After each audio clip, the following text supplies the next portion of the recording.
错了，我一辈子糊涂，苛待天底下最老实的儿媳，逼得她走投无路，最后害得自家家破人亡。妈，我实在顾不上你，外头欠的债，天天有人上门要。春燕也嫁出去，再也不回这个家，这个家彻底散了。婉欣，是你吗？家里就剩下这些了，全都给你了。你要自己吃，还是留给小姑子，全都由你自己决定。若有来生，我拼了这条老命，也绝不让婉欣受半点委屈。我这是回到儿媳嫁过来的第2天了吗？苏婉欣，新婚第2天起这么晚，早饭做的又慢又难吃，你到底会不会伺候人？好了，既然再给我一次机会，这次我一定会再亏待儿媳。傻孩子，天这么冷，你怎么不多穿一件棉袄？大清早起来做饭，冻坏了身子可怎么办？娘，我是不是哪里做错了？哥，娘今天是怎么了？太阳打西边出来了。谁家媳妇儿不是天不亮就忙活家务？婉欣本来就该早起做饭，你何必心疼她？就是你嫂子刚进门就娇气，以后家里难活家务多着呢，现在就心疼，以后还怎么管教她？陈家军，你给我站住！你媳妇儿是人，不是咱们家免费的佣人。娘，你说什么呢？老话都说男主外女主内，媳妇儿做家务天经地义啊。老话不一定全是对的。婉欣嫁到咱们家是来跟你过日子的，不是来伺候你们兄妹、伺候我这个老婆子的。你每天睡到自然醒，什么胡活的都不干。娘，你怎么胳膊肘往外拐，帮着嫂子骂哥哥？大人说话，小孩子少插嘴。以后家里的家务渐渐必须分担一半，下地干活、喂猪、挑水，男人该干的活一样样都不能少。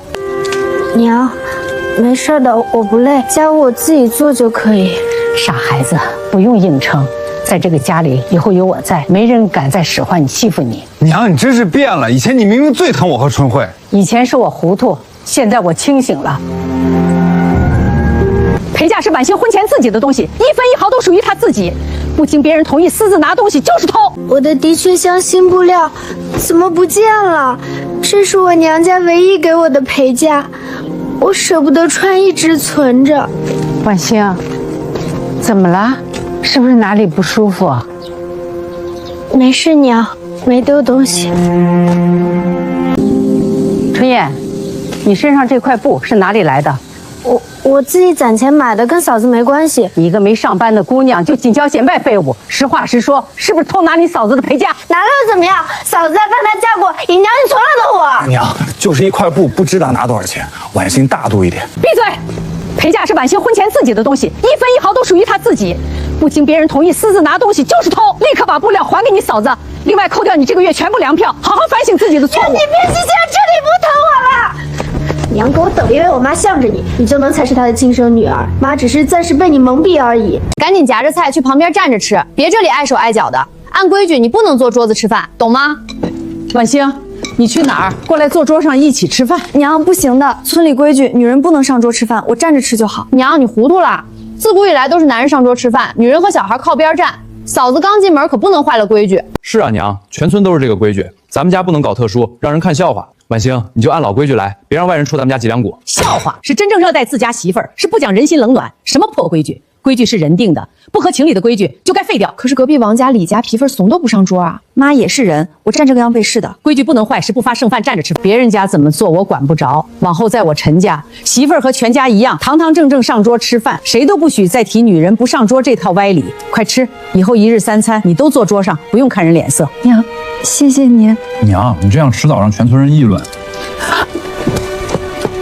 亲媳妇敢上桌吃饭，这要是在我家，我那儿媳餐桌都不敢靠近，别上桌吃饭了。看见没？那就是陈家新媳妇。现在陈家规矩全乱了，媳妇居然敢上桌跟男人一起吃饭，可不是嘛？赵桂兰以前最看重规矩，现在彻底变了，一味纵儿媳妇，往后这家媳妇肯定要骑在婆婆头上。刚进门就这么娇气，以后还怎么伺候公婆、打理家事？我看陈家以后不得安宁。各位邻家来好好做真实活，别天天盯着我家家事乱嚼舌根。桂兰，我们上桌吃饭本来不能太惯着媳妇儿，我惯我自家媳妇儿。碍着你们谁家事儿了？婉欣勤快懂事，进门以来家里家务样样包办，凭什么不能上桌吃饭？老话传承一辈子，哪能说改就改？老话不对就要改。媳妇儿不是家里牛马，人心都是肉长的。你们心疼自家闺女，为何非要苛待别人家嫁过来的姑娘？这是要让我下不来台呀！改天就找人给你家找点事。娘，要不我以后还是不上桌吃饭吧？村里人天天笑话我们家，也笑话我不懂规矩，我不想让您和建军为难。还在想村口那些话，怕什么？日子是我们自己过的，不是过给外人看的。可是全村人都这么看，我心里不安。我从小在娘家就要看人脸色，习惯了退让忍让，我怕我配不上您的善待。傻孩子，你没有任何错，不用一味退让。你温柔快心善善，是旁人思想老旧，不是你不好。往后不用在意另碰你纵的眼光，有我给你撑腰，谁都不能欺负你，谁的闲话都不用放在心上。从来没有人跟我说过这些话，娘家爹娘只会让我懂事忍让，从来没人问我累不累。以后我问，以后我疼你，你嫁到陈家，我就把你当亲闺女看待。谢谢娘。谁家新媳妇儿可以上桌吃饭的？你们这是挑战正阁村子规矩。桂兰，我们今天过来，也就是好心劝你两句。还有婉星进门也好几天了，该抓紧备孕生孩子了。是啊，女人传宗接代，最好赶紧生个大胖小子，才能稳住在家里的地位。现在年轻身子好，终究就是要靠儿子撑腰的呀。这生了娃上桌吃饭的不就多了？娘，婶子们说的有道理，就不劳过问，确实该早点要孩子。生孩子是他们小两口的费心了，我们也是为了婉星好。女人早晚都要生孩子，生孩子要看婉星的身体，也要看他们小两口的意愿，不是你们催就能生的。自古以来，哪家不是进门就催生？生儿子才能延续香火啊，生儿生女都一样。我不在乎香火，我只在乎我儿媳的身子。婉星身体偏弱，我绝不允许你们天天上门施压逼她生子。哼，赵桂兰，你呼吸呼得也太过，迟早耽误陈家传宗接代。以后要是我们老陈家人定不兴，被外族欺负，你要负全责。赵桂兰，你现在就是太糊涂，一味宠着儿媳妇，连传宗接代都不管不顾。以后陈家断了根，你后悔都来不及。就是媳妇儿就是要生孩子做家务，你把她宠得无法无天，以后这个家还怎么管？我们好心上门劝说，你反倒不领情，真是好心没好报。少说两句，都是街坊邻居，别把关系闹僵了。今天我就把话撂在这里，谁都不许再上门催生。前世我就是被这群闲话裹挟，天天逼着婉星生孩子，不顾她体弱多病，硬生生拖垮了她的身体，最后逼得她心力交瘁离家出走。这份错我绝不会再犯第二次。你说什么胡话？生孩子怎么会拖垮身体？每个人体质不一样，婉星身子弱，需要慢慢调养。你们只顾看热闹催生，从来不顾及她疼不疼难不难受，根本不是好心，只是闲着没事看人笑话。往后谁再敢上门催生议论我家儿媳妇，就不要怪我不留情面，直接把人赶出家门。今天的事儿，别以为我后婆婆护着你就能不把我们陈家规矩放眼里。我这就去联合陈家远房亲戚，我们走着瞧。娘，你今天实在太过分了，都是抬头不见低头见的邻居，你当众把他们骂走，以后我们全家在村里根本没法做人。我只是护着我家儿媳妇，护着你老婆，你怎么反怪起我来了？你连自己老婆都不护着，以后还怎么有脸见人？我没有做错。女人早晚都要生孩子，他们催产也没有恶意，你何必如此咄咄逼人？再说媳妇儿本就该顺应世俗，哪有这么娇气？建军，你到现在还不懂，女人怀胎10月何其辛苦，生产更是鬼门关走一遭，没有人有资格逼迫女性生孩子，包括你。全村男人都是这个想法，就你特殊。你现在事事都向着婉星，完全不顾及我，你就惯着她吧。不是不顾你，我是想让你学会心疼自己的妻子。你如今对她的漠视，日后都会变成你一辈子的遗憾。我不觉得我有遗憾，娘也是为了我好，要不我听从大家的意法，早点备孕就好了，不要因为我吵架。婉欣，你不用迁就任何人，不用委屈自己。真是不可理喻，越老越糊涂了。真是不可理喻，越老越糊涂了。桂兰啊，我今天过来是有事儿求你，我家闺女马上要出嫁，家里没钱置办嫁妆，我看你家新媳妇儿这个实木陪嫁木箱结实好看，正好拿来给我闺女当嫁妆。表婶，这是我娘家给我的唯一陪嫁箱子，我自己还要用。都是一家人，分什么你的我的？嫁进陈家，东西就是陈家的，借我家闺女用一用，怎么了？娘，都是亲戚，抬头不见低头见，一个箱子而已，就让表婶拿走吧，婉星再忍一忍。不行，这个箱子绝对不能拿走。桂南，你这就不够意思了，都是自家亲戚，一点东西都不肯舍得。亲戚归亲戚，一码归一码，这是婉星婚前带来的陪嫁，完完全全属于她个人。陈家任何人没有资格转送外人，更没有资格擅自送人。嫁到陈家，人都是陈家的，东西凭什么不算？哎呦喂，这陈家可真是发达了，瞧不起穷亲戚了，连个箱子都舍不得给，小气哟，不近人情哟。大家快点有钱小气，对待亲戚一毛不花，一个舅母小都不肯帮忙，以后谁家还和他们来往？娘，要不就给他吧，当众闹闹太丢人。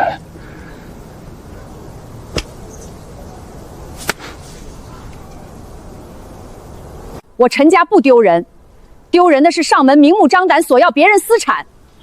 各位乡亲都在这里，今天我把话说清楚，儿媳陪嫁是女方婚前底气，从古至今都没有婆家随意转送外人的道理。我就是要这个箱子，今天不给我，我就不走了。你不走也没关系，我家东西你一分一毫都带不走。你家闺女置办不起嫁妆，是你自家家事，不该跑来压榨我家儿媳。平日里亲戚之间互相帮衬理所应当，但是无理索取、惦记别人嫁妆，就是厚脸皮。现在自己起身离开，我不当众为难你，再继续闹事，我就直接去找村长评理。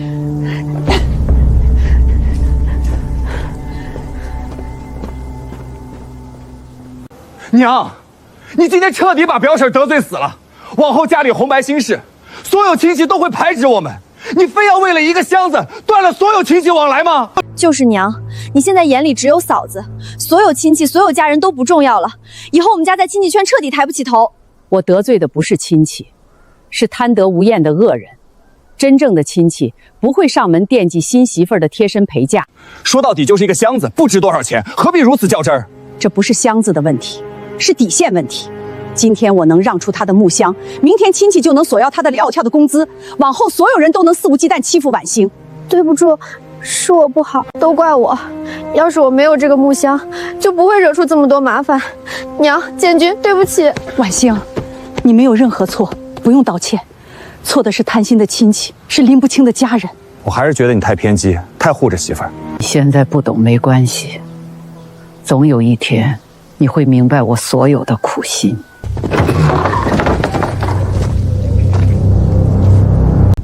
万星，你嫁人也有几天了，今天爹娘过来也不绕弯子。你弟弟快要相颤媳妇儿了，家里缺粮票缺布票，你把你手里所有粮票布票都交出来。还有你婚后每个月发的工资，也全部拿回娘家。你是姐姐，天生就该帮扶弟弟。姐，赶紧把票和钱拿出来，我娶媳妇就差这些东西了，你必须帮我。娘，爹，我每个月工资本来就少，家里日常开销也要用钱，我没有多余的票和钱接济弟弟。养你这么大，嫁人就不管娘家了，嫁出去也还是苏家女儿，帮扶弟弟天经地义。今天不管你有没有，都必须拿出粮票和钱，不然我们就坐这里不走，让全村人都看看你不孝。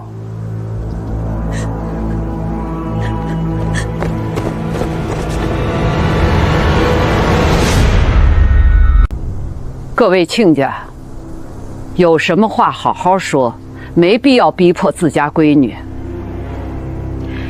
这是我娘家和女儿的家事，不关你这个婆婆的事，你不要插手。今是我陈家儿媳，她的事儿我就必须管。女儿帮弟弟理所应当，自古以来都是这个道理。道理是互相帮扶，不是无底线压榨。婉星从小在娘家吃苦，好吃的好用的全都留给弟弟，从小干活补贴家里。你们还想压榨她一辈子吗？养她，她回报家里本来就应该。生育之恩，她早已报答多年。如今她已经成家，有自己的小家庭要经营，没有义务一辈子扶地帮扶弟弟。你们想要给儿子攒彩礼，就自己下地干活，自己努力挣钱，不要一味吸女儿的血。姐该做的。没有人天生该为别人的人生买单。今天我把话放在这里，往后你们不许再上门索要钱财粮票，不许再压榨婉星分毫。票，今天就跟我们回娘家，这个婚别结了。我们苏家不养白眼狼。爹，娘，你们从来都只在乎弟弟，从来没有在乎过我过得苦不苦。谁都不能带走我的儿媳。我们带走自家女儿和你无关。进了我陈家的门，就是我陈家的人，要带走也得经过我同意，无权强行逼迫。你们若是真心为他好，就该盼着他婚后日子安顿幸福，而不是一次次上门逼他为难。往后你们可以正常走亲戚串门，但是但凡再上门要钱要粮票，逼迫他帮扶弟弟，我就直接去找村长和村干部当众评理。我陈家娶进门的是媳妇儿，不是给你们娘家赚钱的工具。行，我们记住了，以后你别后悔。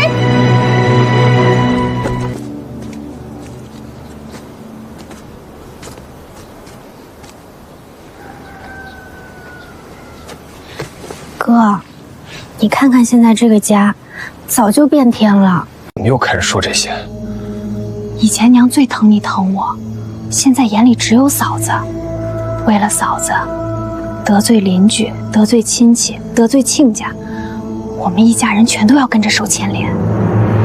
而且我刚刚看见嫂子偷偷藏起来一部分票，说不定是打算私下偷偷补贴娘家，嘴上说为难，背地里还是要帮衬他弟弟。你说的是真的？他真的私下藏票补贴娘家？我亲眼看见的，绝对不假。哥，你别再被嫂子表面温顺骗了，她心里始终向着娘家，根本没有真心和你过日子。娘现在被嫂子迷惑了，你可千万不能再糊涂，一定要看清楚嫂子的真面目。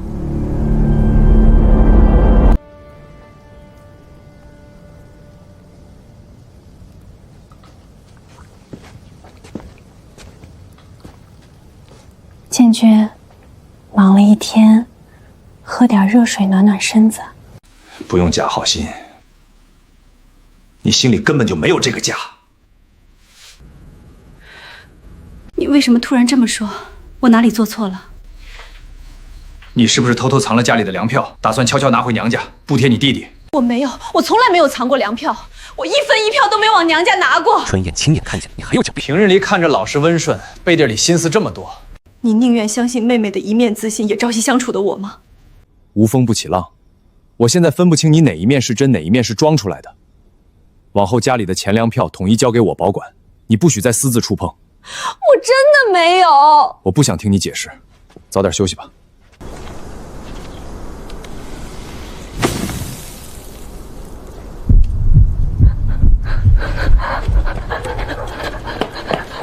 娘，你看，娘，你快看，嫂子嫌弃家里粮食不够吃，故意打翻白面，浪费口粮。她心里根本不在意这个家。婉星怎么能做出这种事儿？家里粮食本来就紧张，她居然故意浪费。只是小半盆白面打翻，地面痕迹平整，不像是故意打翻，更像是不小心滑倒洒落。不可能，肯定是有人故意打翻的，就是他故意的。他心里还在埋怨昨天娘家被怼的事情，所以故意糟蹋家里粮食发泄情绪。娘，看来我之前没有猜错，婉星心里一直记恨家里，她根本就安安稳稳过日子。凡事讲究证据，不要单凭春燕一句话就随意定婉星的罪。妹妹不会撒谎，娘，你就是太偏心，永远都不愿意相信我们兄妹，只相信婉星。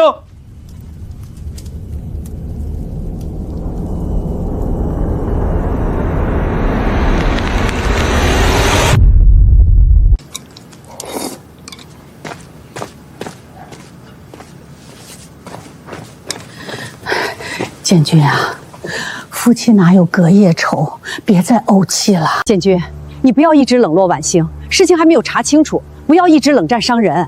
事实都摆在眼前，还有什么可查的？娘，你什么时候才能清醒？不要一直被嫂子蒙蔽双眼。眼见不一定为实，春燕一直对婉星心存偏见，她的话不能全听。娘，你怎么总是帮嫂子说话？我是你亲生女儿，你不信我吗？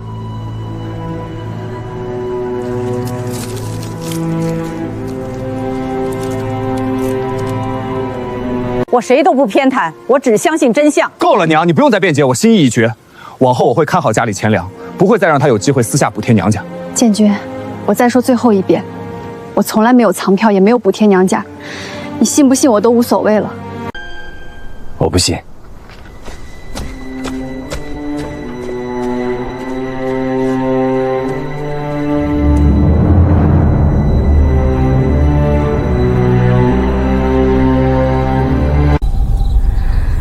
只要我一直栽赃嫂子，哥就会一直误会她，娘就不会再偏心嫂子。谁让嫂子抢走了娘所有的疼爱，我一定要把属于我的宠爱全部抢回来。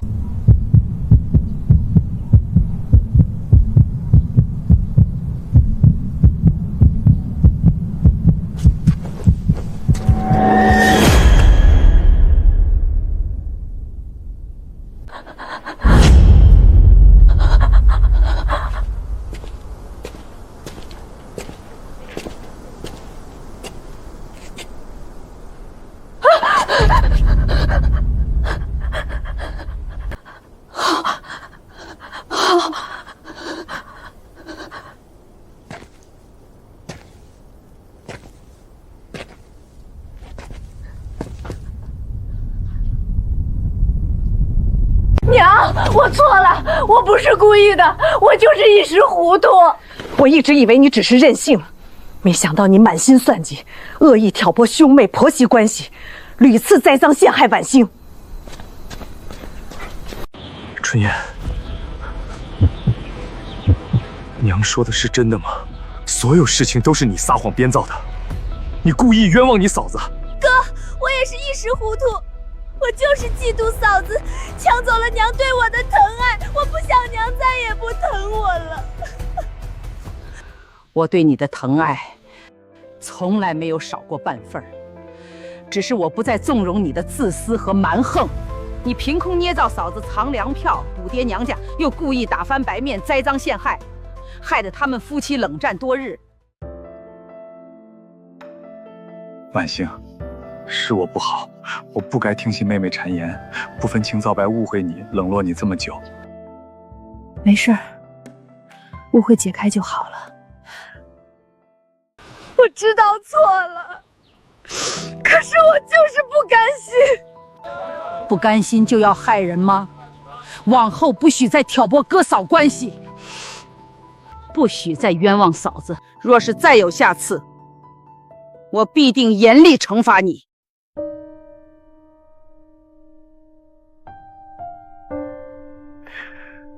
这段时间让你受了太多委屈，我不怪你，你只是听信了妹妹的话而已。不，归根结底是我的问题。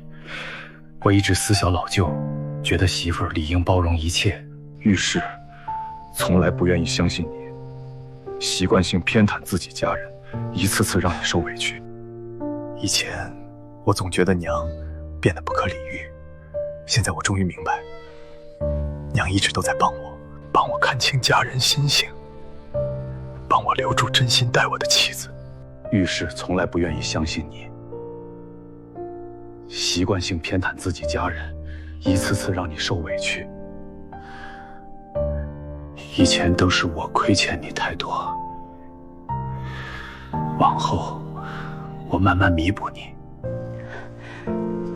好。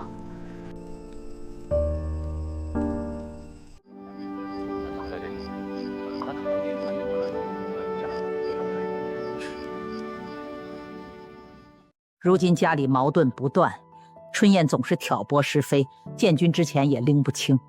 为了避免日后更多争吵，我们今天正式分家。分家可以，家里的存款、剩余粮票、西边2间厢房全都要归我。我是家里最小的女儿，理应多分家产。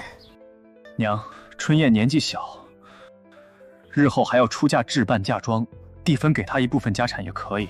你到现在还是习惯性偏袒妹妹，有没有想过婉星？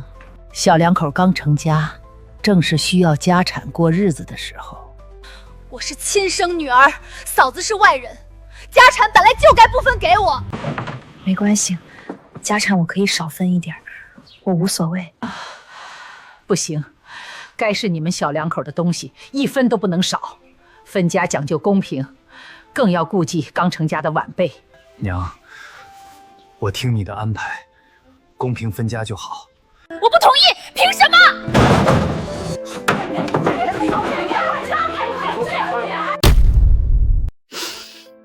凭什么分家要平分？从小到大，家里好吃的好游的都是我先挑，分家我也必须拿大头。嫂子本来就是外姓人，不该分陈家半份家产。春燕，这话不对。婉星是我明媒正娶的妻子，是这个家的一份子，分家理应人人有份儿，必须公平。哥，你居然帮着外人欺负我！你现在眼里只有嫂子。没人欺负你，是你贪心不知足。父母家产，儿女均分，天经地义。你不能仗着年纪小就无休止索取家人。我不管，不多分给我，我就不同意分家。撒泼也改不了分家规矩。我早就想好，分家均分家产，往后你出嫁，风风光光送你出门，绝不亏待你。但分家底线不能破。娘说的没错，不能再惯着你的坏脾气。导演，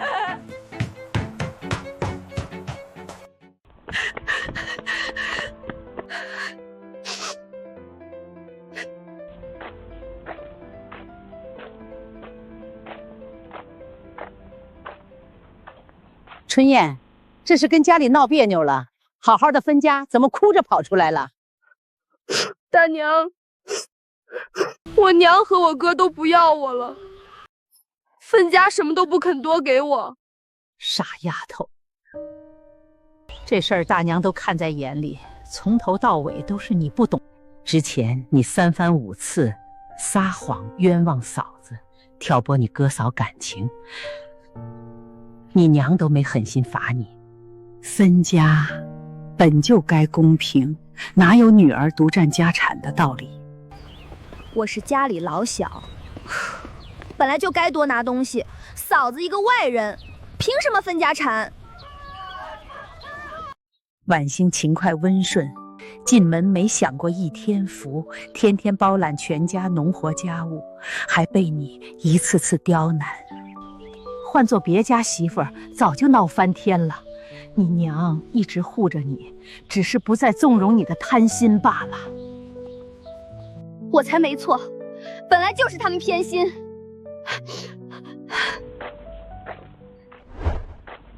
娘，春燕年纪小，脾气冲动，万一在外出事儿怎么办？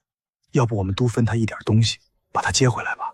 我懂你的担心，但不能惯着扯。这次必须让她自己想明白，自私挑拨换不来家人偏爱，一味纵容只会毁了她。娘，要不我少分一口粮，让春燕回来吧。她一个女孩子在外不安全。你总是这般心软善良，可你的退让换不来她的体谅。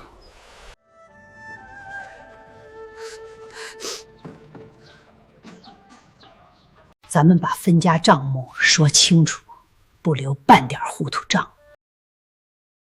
家里一共3间正房，你们小夫妻分一间主卧，我留一间自住，剩下一间客房留作待客。娘，客房要不留给春燕吧，她以后在家也有专属房间。房间可以留，但是存款、粮票、布匹必须均分。现存120斤粮票，你们2口子40斤，我40斤，春燕40斤，一分不多，一分不少。娘，我粮食够吃，粮票可以少分一些，不用这般均等。不行，该是你的必须拿。前世就是分家不公，春燕一直心存怨怼，一辈子针对你们夫妻，最后兄妹反目，家宅不宁。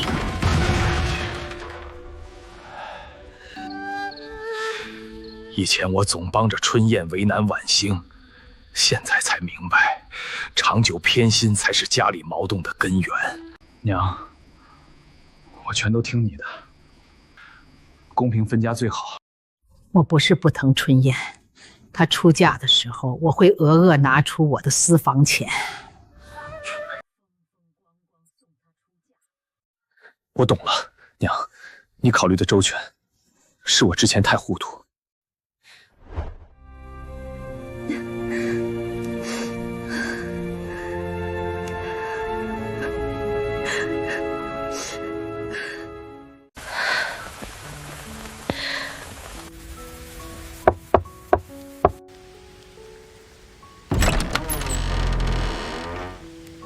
闹够了，娘，我回来了。赶紧进来烤烤火，淋感冒了怎么办？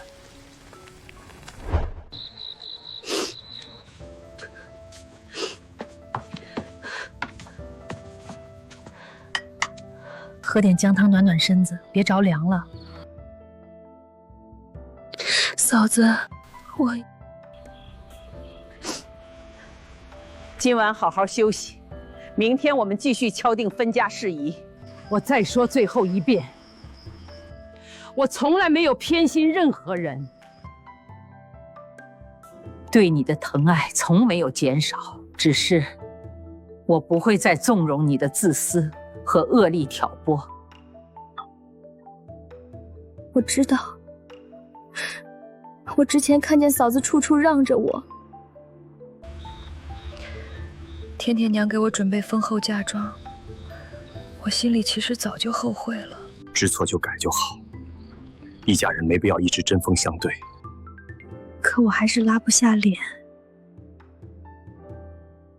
跟嫂子当面道歉。知错是第一步，坦诚认错才是真心悔改。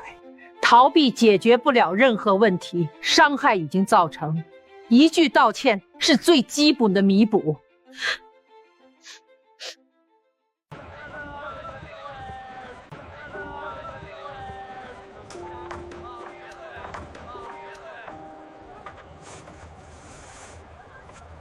这款的确凉布头好看，姑娘要不要来一块儿？做衬衫最合适。谢谢摊主，我再看看，太贵了，我买不起。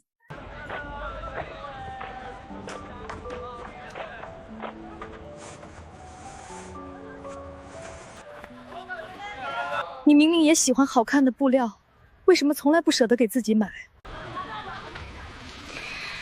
家里开销大，能省一点是一点，朴素一点也没有关系。嫂子，我错了，我真心跟你道歉。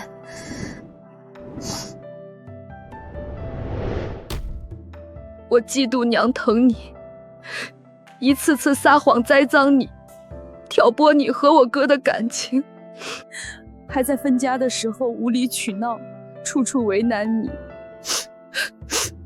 我太自私太坏了，你温柔善良，一直包容我，我却从来没有珍惜。以后我再也不会针对你，会好好跟你相处，好好守候我们这个家。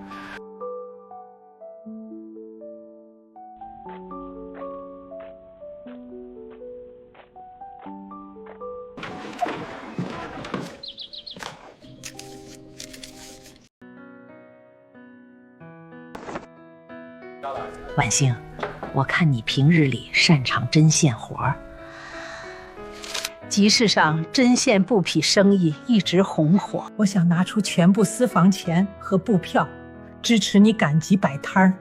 娘，这不行，这是您一辈子的积蓄，我不能拿，太贵重了。娘，摆摊风吹日晒太辛苦，婉星身子弱，怕是吃不消。苦是辛苦，但是摆摊儿能靠自己手艺赚钱，不用看人脸色，不用依附任何人。哥，嫂子可以摆摊儿，我以后不上街闲逛了。可是我从来没有摆过摊儿，我怕我做不好，亏本辜负您的积蓄。别怕，万事开头难，有我们全家帮你兜底。娘相信你，以后家里农活我全包了，你安心打理摊位就好，我全力支持你。娘，谢谢你们，我一定会好好做，不辜负大家的心意。哎呀，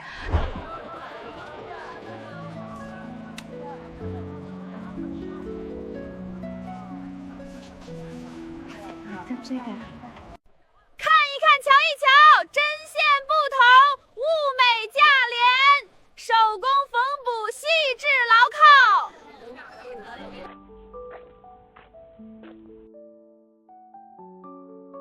这姑娘布料花色好看，价格也公道，比供销社实惠多了。以后我都来你家摊位买东西。谢谢大娘照顾，以后常来。没想到婉星这么能干，自己摆摊做生意，不靠婆家，不靠娘家，比我们这些只会嚼舌根的人强太多。之前是我们不对，不该天天上门催生，不该乱传闲话。陈家婆婆护媳护的没错。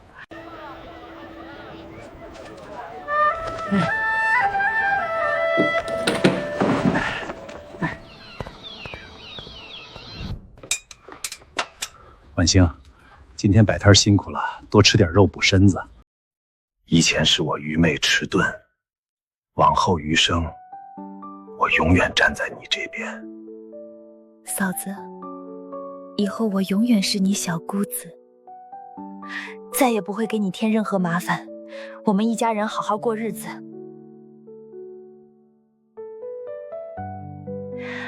我从来没有想过自己能拥有这么温暖的家。